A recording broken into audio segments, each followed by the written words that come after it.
I know that the teaching, that the bread and wine are his body and blood, I know that's an intellectually difficult teaching. Have we ever discovered that before, by the way, about Christianity? Haven't we encountered some other things that are intellectually difficult to comprehend? Okay? So the important thing is, the reason he says the truth, Jesus is not going to lie to us. Right?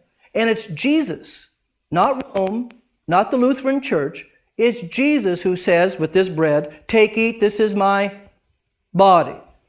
Take, drink, this is my blood. Okay?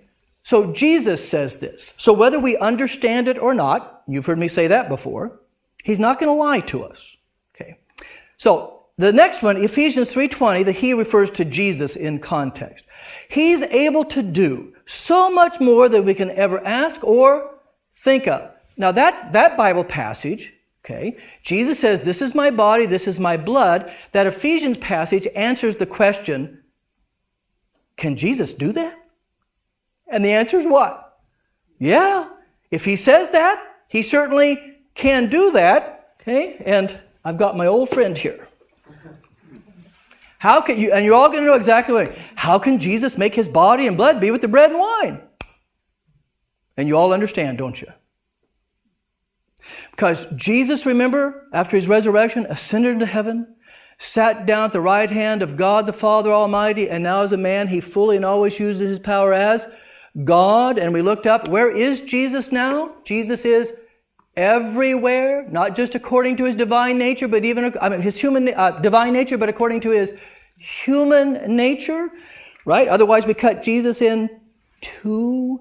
So if Jesus already fills the whole wide universe, that's in Ephesians, also according to his human nature, then in view of who he is and where he already is anyway, if he says he's with the bread and wine with his body and blood, it's like, okay. Do you understand what I'm saying? Yeah. Because see, if you don't understand about the human nature, that's why I said that earlier, if you think the human nature is only up in heaven someplace up there and not everywhere with his divine nature, then you won't understand how his body and blood can be with the bread and wine. But if his human nature fills the whole universe, because you can't separate his human nature from his divine nature, then it's a little bit more, not completely of course, a little bit more understandable than when he says, yeah, and in the Lord's Supper, I'm especially present with my body and blood.